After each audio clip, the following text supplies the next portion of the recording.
Hello, fantasy football fans. Welcome to the Week 10 episode of the Nine Route. It's the fantasy football show that goes deep to help you win. I am your host, Austin Lee, and I'm joined, as always, by Mr. Alessandro Miglio. How you doing, buddy? That's my nickname. My nickname is Alessandro. I'm doing all right, man. How you doing? I'm good. I'm very excited about all the crazy news and extra kind of content we have for tonight's show, and I'm especially excited to have our special guest, John Lee, daily fantasy sports expert and fellow Football Guys staffer, on the show with us tonight. He's graciously agreed to come on the show late at night after a long day at work. So thank you, John, for coming on. How you doing tonight, man? I'm doing well. Football excites me, so staying up past midnight for football is one thing I can do. Totally worth it. And if you hear any sort of snoring or anything in the background, John is not falling asleep. He has a lovely and adorable bulldog in the background that is sleeping for him right now.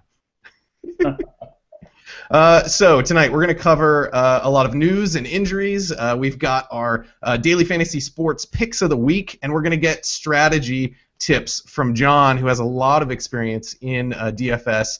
He's been educating us with articles over at Football Guys all season that Alex and I have enjoyed reading, and so we're going to pick his brain a little bit on all of that. But first, it's the another bye-week apocalypse. We covered some strategies for that last week. The last one. Thank the Lord. Yeah, exactly. This week we got we got 6 teams on the bye this week: Houston, Indy, Minnesota, New England, San Diego, and Washington. And you got 4 more in Week 11 and only 2 in Week 12. So you're going to get a little taper here over the next couple of weeks. This is the last biggie. So, hopefully big teams, too. I mean, San Diego, New England, Washington, and Indianapolis have a lot of fantasy guys, big-time fantasy contributors out this week. Yeah, it's gonna be a big one. So hopefully you've prepared with collecting guys on the waiver wire. But this is the last one. So here's the final push, guys. So I'm gonna kick some questions to you guys here about some quarterbacks. We've had some quarterback changes this week. Maybe a couple of these aren't that fantasy relevant. Maybe they're more day gaming relevant potentially. Josh McCown is gonna replace Mike Glennon in Tampa Bay, the 1-7 Bucks. And Ryan Mallett is going to replace Ryan Fitzpatrick in Tennessee after they get back from their Week 10 bye. Alex, I'll kick this one to you first. Either of these things really that fantasy relevant, or is there something interesting here with one of these guys? Are you purposely skipping over Mark Sanchez so we can talk about him later? No, I got Mark Sanchez next. We definitely have to talk about that. I mean, this is like the trio of sadness right here. I mean, like the before the season, if you said this was going to happen, people would be like, "Oh man, what what's happening over there?" Actually, I like Sanchez. We'll talk about that later. But for McCown and Mallett, I mean, McCown was horrible before he got injured. I don't expect him to suddenly be good again. But who knows? He's got a lot of good weapons there, so maybe he'll have a better second half of the season. Mallett, we have no idea what we're going to get out of him. I mean, he was a backup in New England. Everybody loved Mallett. Everybody talked about trading him, a first-round pick for Ryan Mallett, and Houston finally did trade for him, so he finally gets a shot this week. I don't think I would throw him out there for any reason other than you have 0 quarterbacks otherwise, but just because we have no idea what we're going to get. Yeah. John, do you have any take on McCown or Mallett? Does McCown hurt Mike Evans' value maybe? He was kind of starting to come on a little bit here. Well, certainly I think he hurts the rhythm that was developing between Glennon and Evans. But I went back and looked at some of those early logs where McCown was passing, and he was throwing to him quite a bit. So I'm not terribly concerned. What I would be more concerned with is whether or not they're in sync after him missing the last 7 weeks of football. That's my biggest concern there. Not so much that Evans won't see the looks, just whether or not those looks will be solid looks like he's been getting over the past few weeks with Glennon. Yeah, I think that's a fair take on it for sure.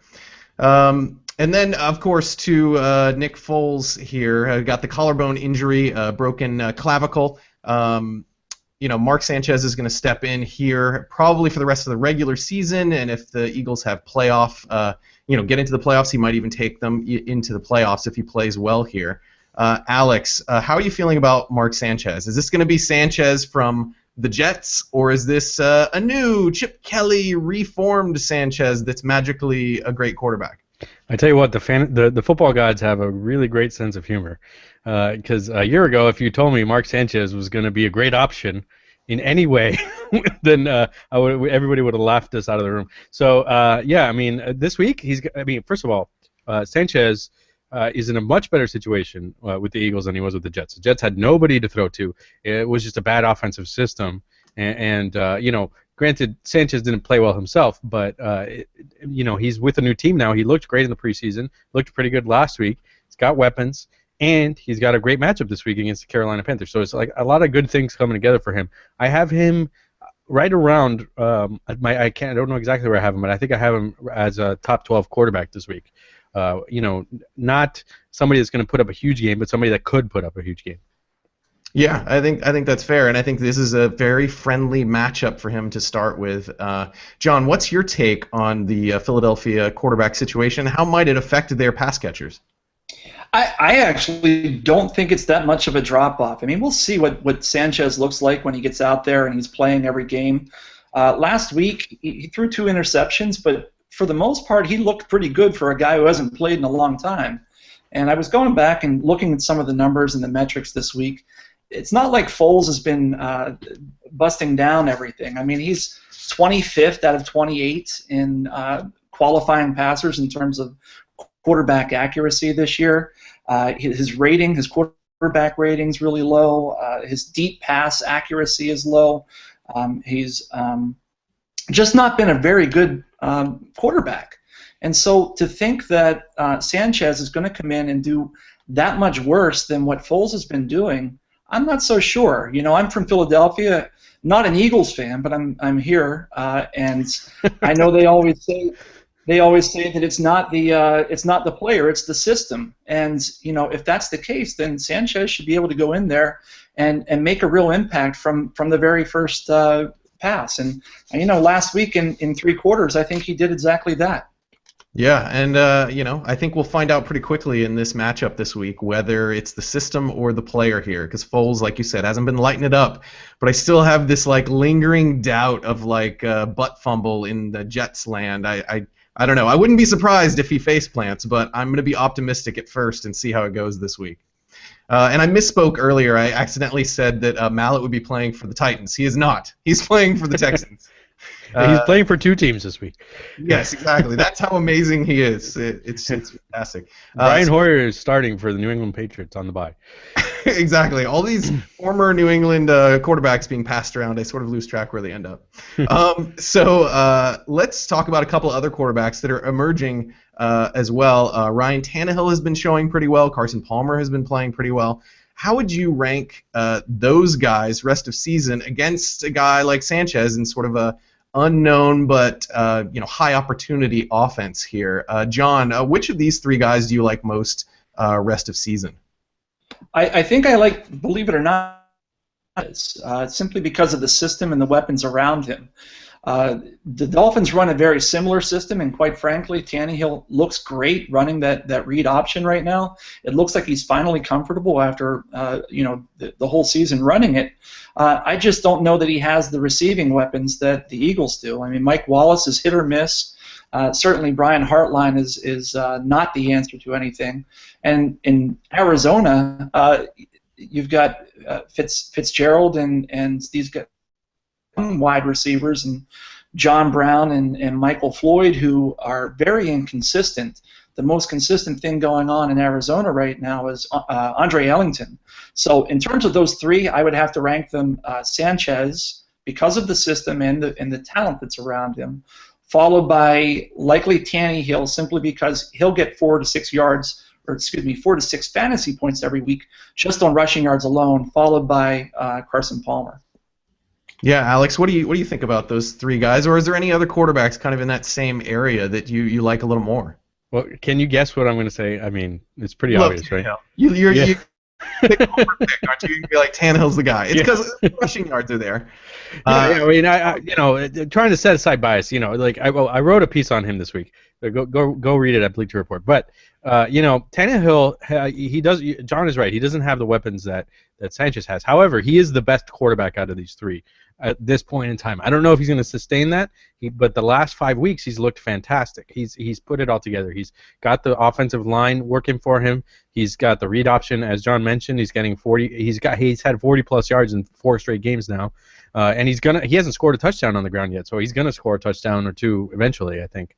And just having that 40 yards a game, that's like throwing an extra touchdown. And yeah, I mean, the thing is that even though he doesn't have, Mike Wallace and Brian Hartline and Jarvis Landry aren't quite Jeremy Maclin, Jordan Matthews, and then the tight ends, that they have in Philadelphia. Tannehill's spreading the ball around. He's got Charles Clay, who's pretty good. He's come on lately after being injured earlier this season, and Tannehill's just taking what's given, what he's given right now. And it's working. He's spreading the ball out, and he's scoring a lot of fantasy points. So, I would probably just flip flop Tannehill and Sanchez here. And Carson Palmer is a pretty good option as well, but they do play in a tough division. Yeah, I would go with John here. I think Tannehill is probably the safer pick, but I think to win a championship you got to take a gamble, and I think that I kind of throw up in my mouth a little bit saying it, but I think Sanchez is that gamble. Let's put it this way. I think that Tannehill has a higher floor right now, and for the rest of the season, and I think Sanchez has a higher ceiling. Yes, yeah, I agree with that, and that's why I would go Sanchez here.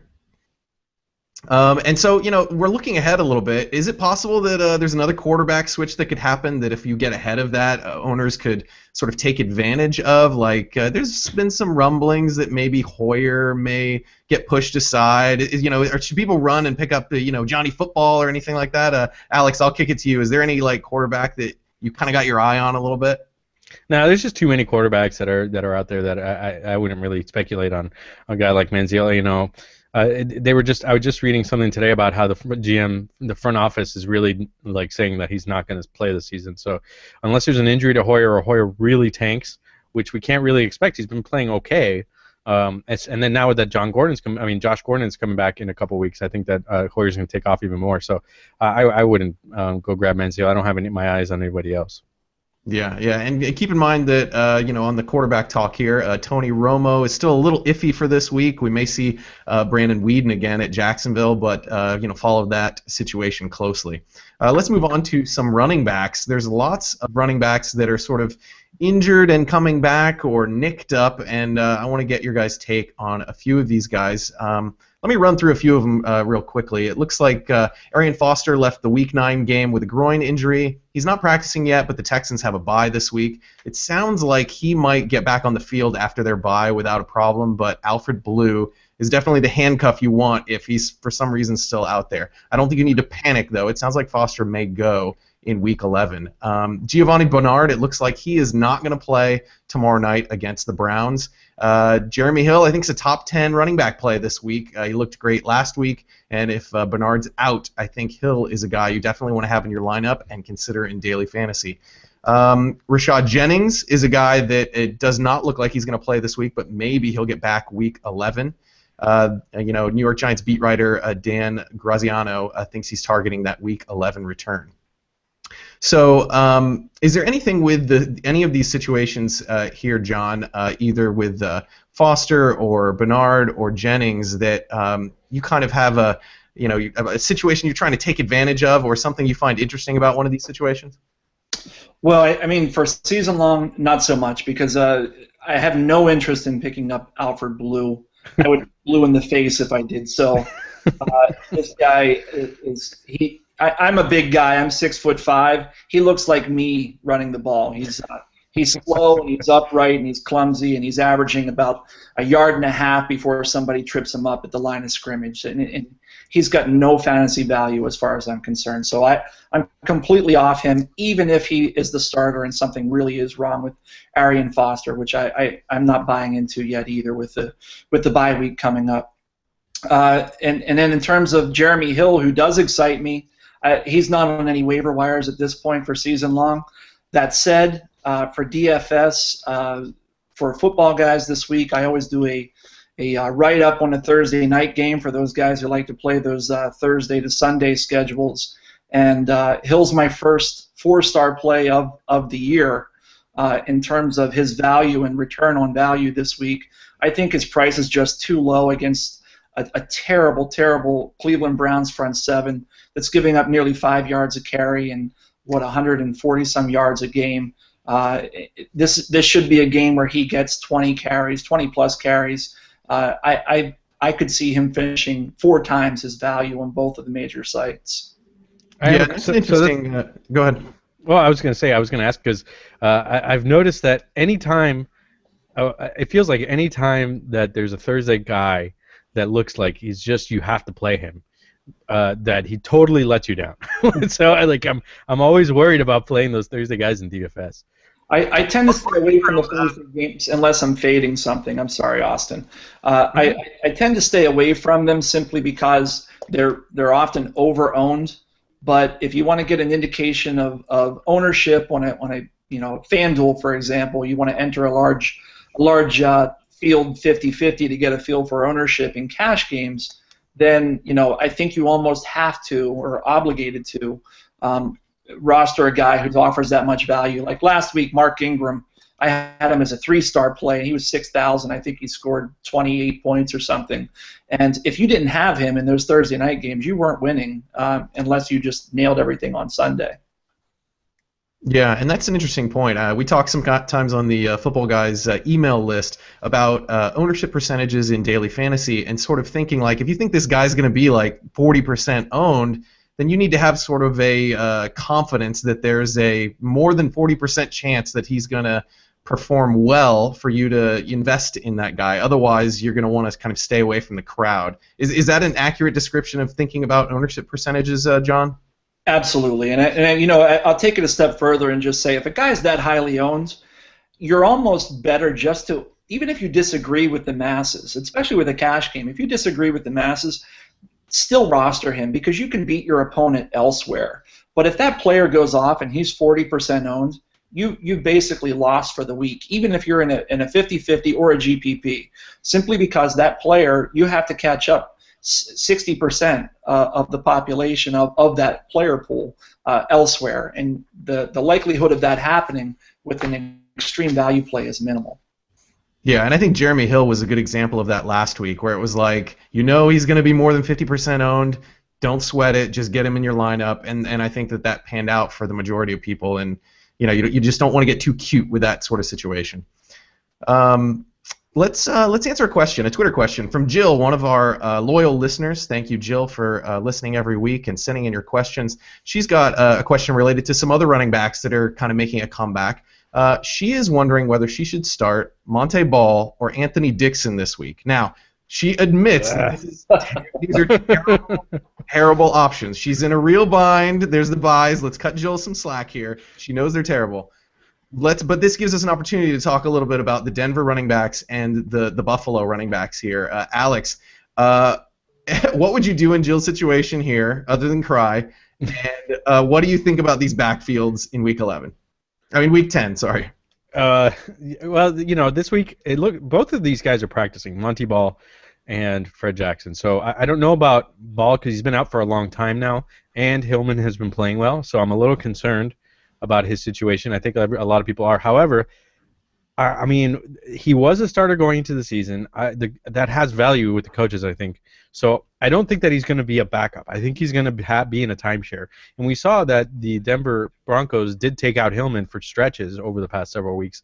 And Hillman has had his issues pass blocking. I mean, he's played well, but he's also had trouble last week against the Patriots, for example. So as for whether I would play Ball over Dixon, I think I would. I don't like Anthony Dixon to begin with, and if Fred Jackson is playing, it seems like he's going to. Dixon has almost zero value. Yeah, I think that's the key. If for some reason Jackson is out, I would go Dixon, but I'm pretty sure that Jackson's going to play, and so I think Ball's the answer here, even though I think his role is probably going to be similar to what it was last year with Noshawn Moreno. I mean, we talked about this a little bit last week, but he could still get 30% of the work, and that could be something in this good matchup here that Denver has this week. John, do you have, that's the other thing is that they might get out to a big lead and try to work Ball in more at that point. Yeah, that's fair. That could totally happen. John, do you have any concerns or takes on either of these backfields? I was just going to actually say the addendum that Alex just added. That is that this game should be a blowout, and at that point it might be easy to get Ball in there for a garbage time touchdown at the end of the game. Something that I do not think is going to happen with Anthony Dixon. So just on sheer upside alone, I think you got to go with Ball there, even though those options are terrible. I might be surfing the waiver wire for I don't know, Tavares Cadet or somebody. Jill, find somebody. Theoretic, maybe, I don't know. Yeah, something in that vein. You brought up an interesting point there that touches on something I hear a lot of DFS players talk about, which is game script. You talk about sort of like, hey, maybe Ball gets some trash time stuff at the end of this game. It seems like game script plays into DFS decisions a lot. John, can you elaborate on that a little bit and talk about game script for people who may not be familiar with that term? Sure. It's something I do every week. It's the very, very first thing I do. This being Wednesday night, I'm actually a little ahead of the game this week because of appearing here on the 9 route with you guys. But normally what I do is I start off, I enjoy Monday Night Football, and then on Tuesday morning I just go to Vegas and let them tell me what they think is going to happen next week. And, for example, this week they see Denver as being huge favorites over Oakland, despite the fact that they're playing away from home. And in my Vegas value chart that I throw onto football guys every week, I basically lay out what the team totals, what Vegas projects the team totals as being, and then I rate passing plays, running plays according to that. And so the thought would be that if a team's projected to score a lot of points, obviously there's a lot of fantasy goodness to be had there. Now the question is, does that come from the passing game or does it come from the running game? Well, generally speaking, if you have two evenly matched teams that are relatively that are well-rounded, like last week, for example, Denver and New England, that's 3 stars every which way. This week, Denver I gave them 3 stars simply because it's a Peyton Manning offense. But for the running game, I gave them 3 stars as well, simply because they could jump up to a 2-touchdown lead and just try to run clock in the second half. And that's exactly what game script is, going back to your original question. And that is trying to determine what's going to happen before it happens and then exploit those matchups. One of my favorite things to do for GPPs, and these are these large field tournaments that have high-end payouts, is to actually take a team that's heavily underdog, heavily not favored. For example, this week maybe that is the Oakland Raiders. They're going to be playing from behind most of the game. Maybe you want to team up Derek Carr with his favorite receiver, who we could argue about who that is, but right now my eyes on the tight end, Michael Rivera, who's been getting massive targets in that offense. And in doing so, he'll be extremely under-owned, which is something else we could talk about. But the point is, they're going to be throwing a lot simply because they can't run the ball, which basically takes Darren McFadden out of the game. So the last thing you'd want to do is to roster a guy like McFadden when he's likely not going to see more than 10 carries in that game. Yeah, and Denver has an exceptional run defense, even when teams have, tried to run against them. So I think that, plays to a potential, stack there with the Oakland pairing there if you want to go a little bit cheap in DFS this week. A couple other guys that should be on your radar. I've gotten a lot of questions this week on Twitter about stashing guys and guys that are coming back, and savvy owners in their leagues are starting to run out of roster room because there's so many stashable guys right now. And so I want to get your guys' take on a few of these guys and who you would stash more than others. Ryan Matthews, it sounds like he's going to be back after the bye this week. He'll be back in Week 11. Adrian Peterson pleaded no contest today. There's rumors that he might play again this year. That is another guy people are stashing. And it's just 2 more weeks until Josh Gordon comes back. He'll be back in Week 12. Alex, what do you do in terms of stashing strategy? Like, does your fantasy record play into this? Are there types of guys you like more than others here? What would you do here? Well, there's just too many factors at play here. I think, first of all, I couldn't find any of these guys in any of my leagues. They were all already stashed. Like, the people who drafted them kept them, and if they didn't keep them, go grab them now if they're available. But it seems like a lot of guys had faith that even Adrian Peterson might come back. Either that or they forgot he was on their team. So like it's hard to find them. But I mean, I think that Matthews is the best. I mean, if Gordon is the least probably likely one to be available, and he's my top choice. If he's available, go get him. He's going to be a fantasy playoff difference maker. But don't sacrifice wins in the next couple weeks, especially if you're in trouble. If you're may not make the playoffs just to stash somebody. So you don't want to keep Gordon or Peterson or even Matthews in the next week if it means that you're going to lose a viable starter in your lineup, because then you're handcuffing yourself. But then after that, I mean, I think Matthews is the better guy than Peterson. I like Peterson a lot, but he's kind of still a deep flyer. I mean, we don't know what's going to happen. He might be done for the rest of the year, or he might come back in a couple of weeks. If he does, he's great, but I wouldn't bank on it. Yeah, and Rashad Jennings is another guy that I've seen dropped in some leagues during bye weeks when people just didn't have the roster room. One of my Twitter followers, Lucas, he said he's got Jennings and Peterson and Gordon and Matthews, and he's like, I got to drop one of these guys because I need a quarterback this week. And he's just trying to figure it out. He's been sharking on the waiver wire all year. I would drop Peterson. Yeah, I think that's probably what I would do as well. Although Jennings and his prolonged injury situation is starting to make me nervous, even though I really like him when he's healthy. I wrote a small blurb over at Fantasy Pros this past week about Josh Gordon, and I think it's the most hate I've ever gotten in reaction to a prediction in my entire fantasy career. I was saying that I think if you can get wide receiver 1 value for Josh Gordon, you should trade him now. Oh, absolutely. I don't think he's going to have wide receiver 1 value. Who gave you crap for that? I mean, like that makes total sense. You don't know what you're going to get out of Josh Gordon. I mean, he might be great like he was last year, but he's been off for 11 weeks. So if you can get AJ Green or Calvin Johnson for Josh Gordon, do that right now. Well, yeah, I mean, but I even said I don't think he's going to be a top 20 wide receiver. I think this offense has changed too much for him to put up the craziness that he did last season. John, how do you feel about Josh Gordon, week 12 forward when he comes back? Well, I mean, it's exciting, right? I mean, that's what everybody's buying into is just the hype and where he left off last year. But I think you guys have nailed it. To think about this offense is very different. Last year, it wasn't Hoyer throwing him those balls at the end of the season. It was Brandon Weeden, and he's in a different city these days. And so it's really difficult to know exactly what to expect. And I actually just told a friend this morning, if you can get a first-round draft pick, it's funny you say this, I said the very same thing. He's got him stashed away on his bench. I'm like, you don't even need him because he's first in his league. I said, get a draft pick next year for him. Make your team better next year because he's an unknown commodity at this point. And something I alluded to earlier is that the timing, the synchrony that occurs between a quarterback and a wide receiver. And I'm a big believer in that. And a guy who's been off for this long, he's going to need a little bit of time.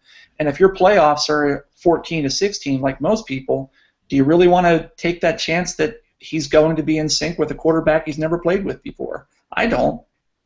Yeah, I think that's a great point, and that's part of what my concern is too. I mean, the other concern is like Norv Turner was the calling the plays last year, and they were throwing 43 times a game and lots of deep stuff, and now they're throwing 31 times a game. Now, granted, when Gordon comes back, they'll probably throw a little more than that, but they're not going to get up to the bombs that Norv Turner was having them throw all game last year. This is just a different team. So I think if you can get second round value for this guy, like guys that you would have drafted in the second round this year, I'd say trade him. But people are excited. So I got a lot of flack for that because people are just excited to see him get back on the field. I read something today about how the Browns don't expect to change their offense for Gordon. So that was another kind of like, be careful. I mean, I like Gordon the rest of the way. I think if you have him, if you stash him, keep him, and he's a good, second or third option on your starting team, lineup. But if you can get great value for him, trade him away.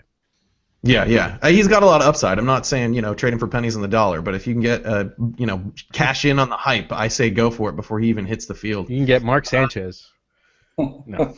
Let's not get crazy here. Another guy kind of on the lower end that you might want to keep an eye out for, Alex put a note in our agenda here. Kyle Rudolph, it looks like he's going to be coming back maybe in week 11. He might be a tight end stash if you're hurting. Also, Tyler Eifert. Oh yeah, Tyler Eifert might be coming back soon too. So there's a couple of tight ends to kind of keep your eye on. If you got a deeper roster or need help at that position. One other Twitter question we got: should Jill start Steven Jackson at Tampa Bay or Charles Sims versus Atlanta in the same game this week? Alex, who you got in this pairing? She's wondering if Sims might be higher upside, and so maybe take a gamble there. I have zero faith in Charles Sims. I will believe it when I see it. There's so much hype around this guy, and then he didn't play last week, and he's coming off that injury. It sounds like he's going to be the number 2 running back, but I think Jackson is a safer play. Yeah, I like Bobby Rainey a lot this week, actually, for Tampa Bay going up against Atlanta. I don't think Sims is going to see enough work. Actually, Steven Jackson might have one of his better games of the year in this matchup, and he's currently healthy. So the Falcons went off on running the ball against the Buccaneers last time. So and Jackson was part of that. He scored a touchdown. So. Yeah, exactly. And you can find answers to questions like this on our website, the9route.com. We have our rankings, Alex and I do, that we update throughout the week, all the way up until the first games kick off on Sunday. So make sure you check that out. Sometimes we'll answer questions on Friday, but we'll kind of adjust our rankings based on news that comes out on Saturday or even Sunday morning. A good example of that is when rumors started floating around early last week that Ben Tate was not going to get the lion's share of the carries, and Terrence West was. So I immediately adjusted my rankings. So always be looking at the rankings and checking the news right up until game time if you can. Let's talk about some more DFS strategy. We've got John here. We want to take advantage of this opportunity to pick his brain on some things. You've mentioned a couple of the articles that you write at Football Guys, John, and I really like the one about the Vegas lines that kind of talks about the game scripts. Can you talk a little bit more about a couple of the other articles that you do weekly at Football Guys? Sure. So I try to do something Tuesday, Wednesday, Thursday, Friday, and I have a design on why I do exactly what I do. So obviously the Vegas value chart comes out early in the week to give us a flavor of what's going to happen or what Vegas sees is going to happen. And then on Wednesday what I do is preview the Thursday night game for those people who like to go early. And in that same article what I do is to choose a couple kickers that I think are high, medium, and low value to fit into your lineups on FanDuel, because it's not a position that's rostered on DraftKings. And I also pick out some defenses. Again, I try to do some at each level so that, if you're restricted at salary, I don't want to give you an expensive defense that you simply can't fit. So I try to do that. And then on Thursday, this is where the real meat and vegetables portion of my content comes. On Thursday, what I'm going to do is give you quarterbacks and wide receivers, and I divide those up into GPP plays, which are, again, for those large field tournaments that are a little higher risk, but they're also higher upside. And then I give you the cash game plays for your 50-50 contests and head-to-head contests. And I do that, again, on Thursdays for quarterbacks and wide receivers.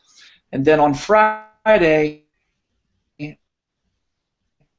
I'll hit generally speaking, the running back position is the one position where injury information seems to be the latest forthcoming on running back. So I try to slide that as late in the week as I can. But even then, sometimes by Friday, we're not entirely sure what's going on, but we certainly have a better idea. Yeah, and it's a great slate of articles. I read them every week, and they're incredibly helpful. And I think there's a important distinction there between the GPP plays and sort of the cash game plays. The high upside versus the kind of low floor guys. And I think that's a really helpful distinction that you make in your articles there. Also, recently, over the past couple of weeks, both you and Jeff Pasquino have, I believe, are in the same Fantasy Aces contest coming up. Can you talk a little bit about what that contest is? I haven't played at Fantasy Aces, so I'm not familiar with this, but I thought it was interesting that two football guys are going to be going head-to-head in some competition later this year. Tell me about that, John. Yeah, so I mean, it's actually kind of exciting. I'm hoping that another football guy enters this week, and we get a whole slew of us out there as a representative. So Fantasy Ace is a new fantasy site. They just started this year, based out of Southern California, and I like the site a lot because what they do is they've really expanded the rosters. You have 2 quarterbacks, 2 running backs, 2 wide receivers, a tight end, and then 2 flex positions. And so what this does, in addition to a kicker and a defense for the record, but what this does, this extended roster, is really integrates the skill component of what's DFS is all about, because you can construct your lineup in any number of ways. And when you get 2 quarterbacks in there, really it diversifies the distribution of players across that tournament. And so with respect to what we both did in terms of qualifying, 2 weeks ago I rostered Roethlisberger when he threw his first 6-touchdown performance with Martavius Bryant, and I had him with Brady on the same day that Brady blew up. And so I won that handily that week. And so we're going to Fantasy Ace is flying us and a companion to Southern California, putting us up in a very nice resort on Balboa Bay. Going to take us out on Saturday night on a 100-foot yacht, wine us, dine us, take us out for a nice dinner, and then the next day we all go to a local watering hole, and we submit our rosters and sit down and play for a $100,000 prize pool. Last place is $1,500, which is nothing to sneeze at, and first place is $40K. So, I'm shooting for $40K.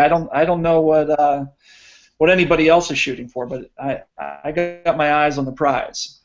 That's awesome. That sounds really cool. What you're saying is you need a companion to travel with you to Southern California.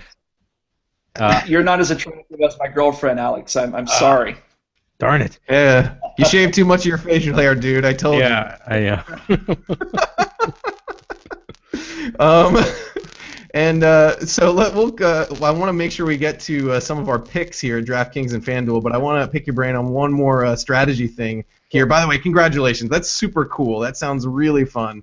And I hope you and Jeff have a great time, competing against each other, and I hope you guys get 1-2, That'd be great. Don't tell it. And then take us all out for drinks in Vegas. In Vegas, absolutely. Right, exactly. Okay, the first round will definitely be on me. Maybe. Sweet.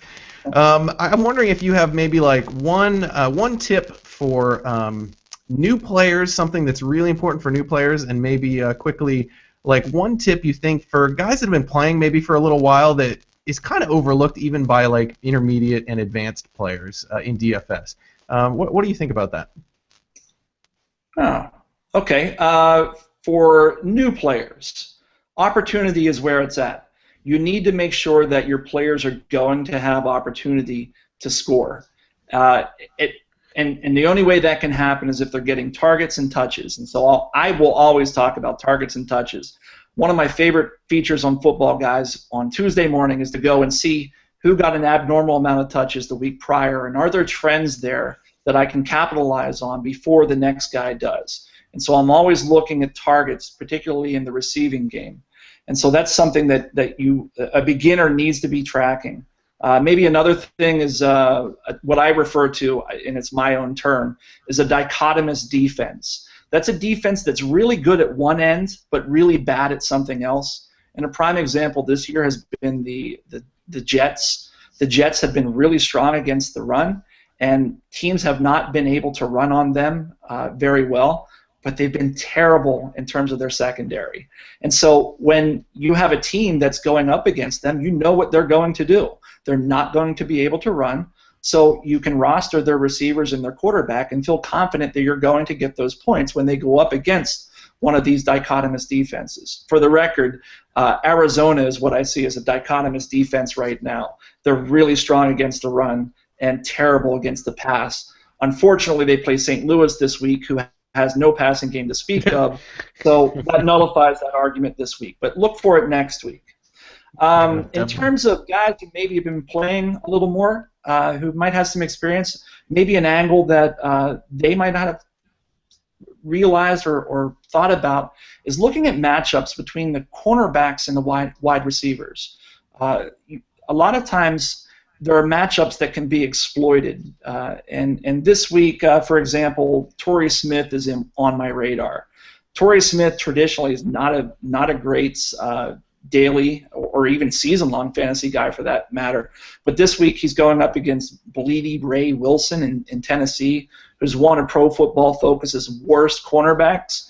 And I could see Torrey Smith having one of his 2-touchdown, 150-yard games simply because he burns by this guy a couple times. And that's something that you need to look for. Other guys that this week that I can throw out there right now for those listeners, Jeremy Macklin's got a similar matchup against Antoine Cason. If you believe Sanchez can get him the ball, he should have a great day. Cecil Shorts in Jacksonville's going up against Brandon Carr, who's having a really bad season for the Cowboys. And Michael Crabtree going up against Corey White in New Orleans. Those are all guys that are on my radar that have plus matchups that really aren't big-name Jordy Nelson, Calvin Johnson type guys.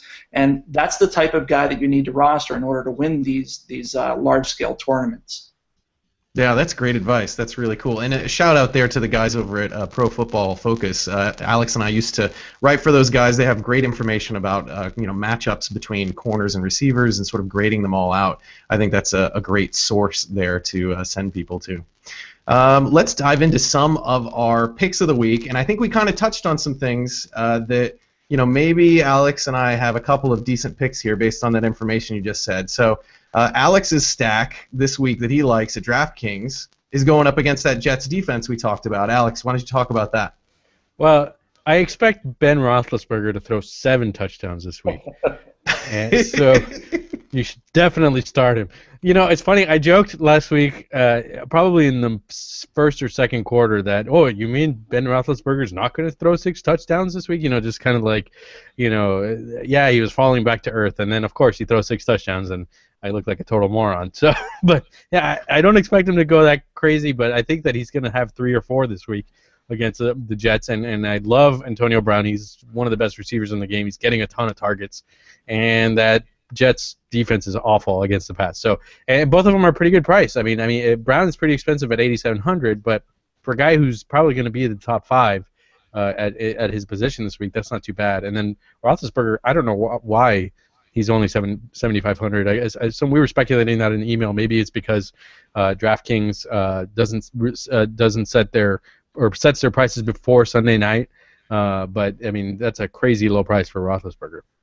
Yeah, John, you may have some insight into that. They set those prices before Sunday Night Football, right? Yeah, that stuff's all done before Sunday Night Football. They want to get those salaries out as early as possible, especially with their Millionaire Maker series overlaying every week. They want to give people the most amount of time they can to get involved in that contest. So those salaries are not reflecting the second 6-touchdown performance. Right. And then that could present a good opportunity if a guy blows up on Sunday Night Football or Monday Night Football, that his price is probably going to be not as high as it could or should be going into the next week. So those are happened to look out. That happened with Alfred Morris last week. Yes, exactly, and he ended up being a great buy at DraftKings at $3,900. That people took advantage of there. We talked about this before. If you're going to take a gamble, I think in a big tourney, I like Sanchez and Macklin paired up, versus Carolina this week. They are a good notch cheaper than the Pittsburgh duo. So that's a pairing I got my eye on. And I wonder what you think about this, John. Looking at that Roethlisberger-Brown combo, for another like 600 to 800 at DraftKings total, you could get a Green Bay stack. And it seems like the Green Bay-Chicago game is like going to be one of the highest scoring games this week. Is this just getting too rich to try to stack someone like Aaron Rodgers and Jordy Nelson this week? Not at all. If you can find the value elsewhere, that's going to cost you about $18,000, I think, thereabouts. It's actually 17. It's 17 at DraftKings for Jordy and Aaron Rodgers, if I'm doing my math right. But that sounds about right. So that's on DraftKings. That's a third of your overall salary. So if you can find the salary or the salary relief elsewhere with a bargain guy, absolutely, because those guys both have huge upside. That's the great thing about rostering a guy like Rodgers is, he can throw for 4 or 5 touchdowns, and Jordy Nelson is certainly capable of catching 2, as well as 10 catches. So certainly. Are there any other quarterback pass catcher stacks that you have your eye on at DraftKings? You mentioned maybe the Oakland guys if you're going cheaper. Is there anything else you got your eye on? Yeah, so the Oakland one I really like simply because it'll be 2% owned, and that's Derek Carr and Michael Rivera. Rivera's been getting almost double-digit targets over the past few weeks, and Denver is terrible against defending the tight end position. And so that could be something that's very, very sneaky that allows you to take guys like Jordy Nelson, like Antonio Brown. So I do like that one. Somebody might argue that the upside is limited, but if that game gets out of hand, and the great game script that we were talking about earlier, and Denver's winning by 30, 35 points, they're not going to care if they give up 21 in garbage time. So that's one I really like. And then the other one it's my favorite one of the week. I think DraftKings missed salaries. That's pairing Matt Ryan with Julio Jones. So you guys just named two tandems. The first of which was about 16,000. The second one was 17,000. Here you get Julio Jones going up against the Tampa Bay secondary, along with Matt Ryan for 12-9, and I think that could pay major dividends. Yeah, that's a great point. Huge upside there for sure. There's another one that I like this week as well. Is Cam Newton and Kelvin Benjamin. That's a little bit more risky given how Cam Newton has played the past couple weeks, but it's a really good matchup with the Eagles as well. And that one you can get for 10,800. So just another option there. Yeah, it's interesting. I felt like it was harder for me to find stacks last week, and this week I'm going to have a tough time choosing because I feel like there's so many great values in stacks at DraftKings. Let's touch on some running backs. We talked about a lot of receivers and quarterbacks at DraftKings. We want to make sure we get to our FanDuel picks as well. Alex, who do you like at running back this week over at DraftKings? I feel like I'm spamming Matt Forte every week despite how expensive he is. He's the best running back in the league in terms of, at least in terms of fantasy football. He's getting so many targets, catching so many balls, and it's a good matchup. So, I mean, it's really expensive to roster him, but he makes for just a fantastic anchor, I think. So, it's worth paying for. I don't know what you think, John. What do you think? I completely agree. In my cash games, I won't have a single roster without him on DraftKings. He's catching more balls than most wide receivers. He's going up against the Green Bay Packers, who are giving up a league-high 4.8 yards per carry. They're worst in yards per game and on the ground. The Bears are coming off of a bye week. I mean, there's so many narratives that we could draw here, all of which would make Matt Forte look like a great play for cash games this week. For GPPs, I'm not so sure that he's got the type of upside you need to win a tournament at that salary. So that's something that maybe new people should be aware. When he's 10,000, he kind of needs to get 40 fantasy points. And while that's possible, it's likely not. It's something that's not it's not likely to happen. He needs to get 100 yards passing, receiving, and rushing to get those 6 bonus points. Yeah. So, I mean, I'm looking at his game logs on DraftKings right now. His season high was 37.7 back in Week 6 against Atlanta. So, I mean, in that week he had 80 yards rushing, 2 rushing touchdowns, 10 receptions, and 77 yards receiving. And the likelihood of him putting together another game like that to meet salary for a GPP is unlikely. Yeah, and there's another interesting sort of terminology that newer DFS players might not be familiar with. It's was it like meeting salary? It's like when you're looking at tournaments, you're generally looking at can this guy hit sort of like 4 times his salary in terms of points, or maybe in cash games it's like a 3 times salary multiplier. Could you talk a little bit about that, John? Yeah, so in each site, to be clear, each site has its own multiplier. So on DraftKings, I use a 3 times salary. Some people use a 2.7. I think that makes it too confusing. I want to keep it simple. So if a guy has a 5,000 salary, I just drop off the thousands, end up with 5, and I multiply that by 3. So I know that 5,000 salary guy has to net me 15 points. If I don't think that he can do that, then he's not even on my radar for that week. And so the point I was just making with Matt Forte being 10,000 for a GPP, if the multiplier is 4, it's 10 times 4 is 40 points. The likelihood of him accumulating 40 points, even in a plus matchup, is minimal. And so on that end, you end up putting yourself at a disadvantage where you could probably get those points elsewhere. Yeah, that's a great point, and I think that's a good way to think about your games there. A guy that I like at DraftKings, LaShawn McCoy, he's only 5,600 at DraftKings. I think that he has a lot of potential upside versus Carolina this week, kind of a good matchup there. And maybe let's talk about some tight ends. What about John? What about Julius Thomas? He's only 4,900, and he's at Oakland. He's hasn't done a ton as of late, but that upside seems to be really there. Is this a guy that his price has just gotten so low that it's worth it despite him not doing a whole lot the past few weeks? Yeah, I mean on DraftKings, that's entirely reasonable, especially when you look around him and see what the other guys are going for. I think big through it. I'm not a huge fan of many of the tight ends. So for that reason, Julius Thomas certainly stands out.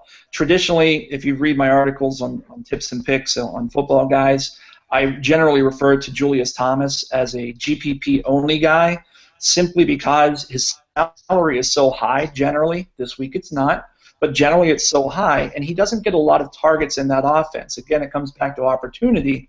And so if he's not getting targets, he's likely not accumulating the type of points that we need unless he gets those high variance touchdowns. And I don't want to put all my marbles into that sack without knowing I'm getting consistent looks in that offense. And so this week, though, at 4,900, I think you have to play him. On FanDuel, I'll make the argument that maybe you could look elsewhere. Yeah, and speaking of FanDuel, let's shift gears and talk a little bit about some of the picks over there. Yeah. You got something. We've figured out it's 10 o'clock. So what's happening right now? Your microphone is exploding. So I don't know what we can do about this. I think I'm going to have to take over the hosting gigs. I don't know if you can do a little rain dance to get your mic back, Austin. But I'll throw it to you and see if it's fixed in a couple minutes. I think whoever's on your Wi-Fi is watching something right at 10 o'clock every week on Netflix, the Good Wife or something. Well, that's what my wife is doing anyway. I'm sorry, Austin. I don't mean to cut you off, but I think that it's probably a good idea to leave the intergalactic voice off here. We're talking about defense. I think you were talking about defense. I was actually spacing for a second. But John, this weekend, what are some of your favorite defenses in terms of value, or even the higher price versus the lower priced ones? So I think my favorite defense, I'm looking at my sheet here, is the Arizona Cardinals playing at home against the St. Louis Rams. The Rams are dreadful right now. They only have Trey Mason. That's the only exciting playmaker that they have. And unfortunately, Trey Mason's got to go up against the one defense that hasn't allowed a 100-yard rusher all season, the one defense who stopped DeMarco Murray in his tracks for the first time all season. And so the likelihood of him doing anything against this Arizona Cardinals front seven is minimal, leaving only Austin Davis to throw the ball. Well, the bad news is he doesn't have Brian Quick anymore. And so now he's got to look for Kendricks, for Tavon Austin, for Kenny Britt. I feel pretty good about taking Arizona against those guys. Yeah, cool. I mean, I like, there's a couple of good defenses I think that are decently priced. I like Miami. The Miami defense has been great the past couple of weeks. They've scored a lot of points, and unexpectedly. I mean, that last week, who would have thought they would have done so well against San Diego? Phillip Rivers, shutting them out. That's pretty impressive. And this week they're on the road against Detroit, so it's a little bit tough. Calvin Johnson is back, but I think they have a really good defense that can get to Stafford and cause some turnovers. What do you think about that? I think it's reasonable. That's not one that's on my radar.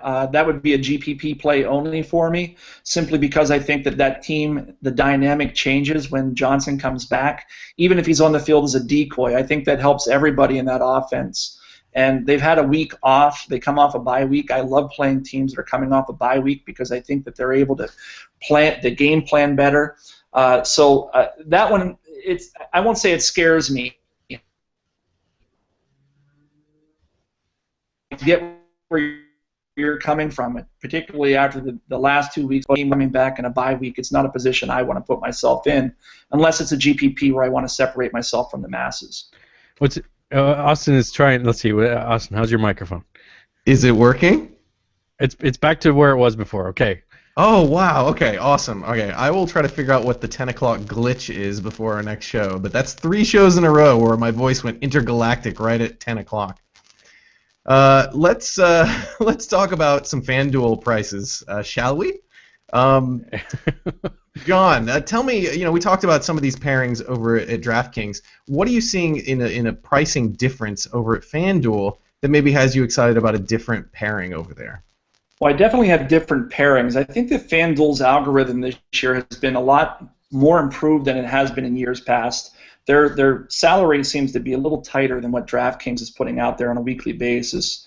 So I have 2 stacks that I like. The first I think was already mentioned. I'm not sure exactly whether it was you or Alex said it, but Cam Newton and Kelvin Benjamin. I think that that could be a very nice stack. I think that whole game is stackable, for the record, with the exception of the Carolina running game. I think you could take any player from the Philadelphia Eagles and McCoy, Sanchez, any of the receivers, and you could take Benjamin, Olsen, Cam Newton, any of the receiving options there in Carolina, and come up with a nice combo. The second one I like. This one's a little more risky. I like maybe a little bit of McCown action down in Tampa Bay. Nobody will be on him, and we can combine him with VJax, who I think is due for some positive regressions. That's going to cost you, 12,400, which is only about 20% of your overall salary on that site. That's a pretty great price there, yeah. How about you, Alex? Did you have a quarterback you wanted to talk about, or a stack you want to talk about at FanDuel? We'll kind of zip through maybe in 2 or 3 more minutes and try to zip through FanDuel here. No, just a couple of guys I like. I like Mark Sanchez. He's got a great price at both sites, but for FanDuel in particular, 6,600 is a pretty good price for a quarterback. And then LaShawn McCoy, I like at a decent. He's also a decent price. Brandon Marshall, he's one of my favorite guys over at FanDuel this week. He's only 7,300. He's had a rough time in the past several weeks, and I think that he gets back on track this week against the Packers. So 7,300 is pretty good for a guy who has been a top 10 option in the past, and I feel like he's going to be in the top 10 this week. And then my favorite defense, I actually didn't pick a kicker this week, so I'm not going to talk about kickers. What? You didn't pick a kicker this week? How am I supposed to mock your pick if you didn't pick a kicker? I don't know what to do with myself. But Dan, my favorite defense is Dallas, I think, over I didn't pick this too carefully, but I like Dallas a lot against Jacksonville at 5,200. I saw you nodding your head about Brandon Marshall. I like these Bears receivers. Even the DraftKings pricing is pretty nice for them, I feel like. How do you feel about the Brandon Marshall or Alshon Jeffrey this week? I'm always big on Brandon Marshall for cash games, especially when he's healthy. I don't think we've seen full-fledged Brandon Marshall most of this year, and I think we're finally getting to that point where we're going to. They've had a week. They needed a week to regroup in that offense, and I think that we'll see him come back with a vengeance this week. And at 7,300, I think that's just too cheap. So he'll be highly owned across all different types of games this week. Some other guys that I've got my eye on. I really like, if you can afford him, DeMarco Murray at 9,300 going up against Jacksonville. I think they're going to lean heavily on the running game this week just to try to get a victory there in London in that game. That said, for those of you who are listening, that will only be available on the Thursday night slates because I think it's an early start. I could be wrong about that, but that's the way the one. I've already mentioned Torrey Smith tonight. Devontae Adams at 5,200, I think, is a great way to save some salary and maybe upgrade elsewhere. Devontae Adams, 5,200. He's used a lot more today than he was a few weeks ago, and so he's offers a lot of value. In terms of defense, I like the Ravens this week going up against Tennessee. They were embarrassed last week, and that Ravens team, they may not be what they were 10 years ago in terms of the defense, but I think they still have a whole lot of pride, and I don't think that Zach Mettenberger is the type of guy who's going to come into that stadium and do anything against the Baltimore Ravens defense after they were embarrassed the way they were in primetime last week. I think they get back on the right track this week, and they're an excellent play. I could see a pick six and several sacks for that defense. Yeah, I think those are good picks. I especially like that Adams pick in Green Bay with what's probably going to be a really high-scoring game against Chicago there. Let's wrap things up. Any closing thoughts? Alex, do you have anything we should check out? Any final words of wisdom? Yes.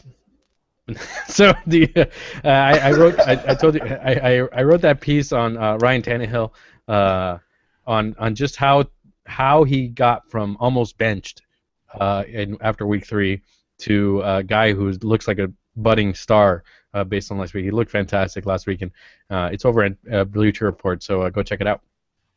Awesome. And John, thank you so much for being on the show. Thanks for staying up late. We've gone over an hour. Sorry about that. We really appreciate all your great insights, especially about DFS. Is there anything that we should check out that you're working on, or any final words of wisdom you have? In terms of things I'm working on, just check out Football Guys. I've got something every day coming out basically near the end of the week. And then on Sunday mornings, I'm on Roto Grinders live, rotogrinders.com/live at 11:30 with Al Zeidenfeld, who's one of DraftKings pros, and Dan Bach, he's been around the industry probably longer or as long as anybody. And the three of us sit there and we do what we did tonight. We talk DFS, we talk late-breaking injuries, we talk strategy. And for those of you with last-minute questions, drop in and say hello. That sounds awesome. Definitely, you don't want to miss that. Thank you so much, John. We really appreciate it. If you want to talk to John more on Twitter, you can find him at TipAndPick. If you want to talk to Alex, you can find him at Alex Miglio. And if you want to talk to me, you can find me at Austin NFL. Thank you so much for your support. All the stuff related to the show you can find at the9route.com. Thank you for your positive ratings on iTunes and Stitcher and all that, and thank you for listening. Check out all the content we've got over at footballguys.com as well. Thanks for listening, and until next time, may your players stay healthy, your sleepers wake up, and your Monday nights be filled with miraculous comebacks. Good night.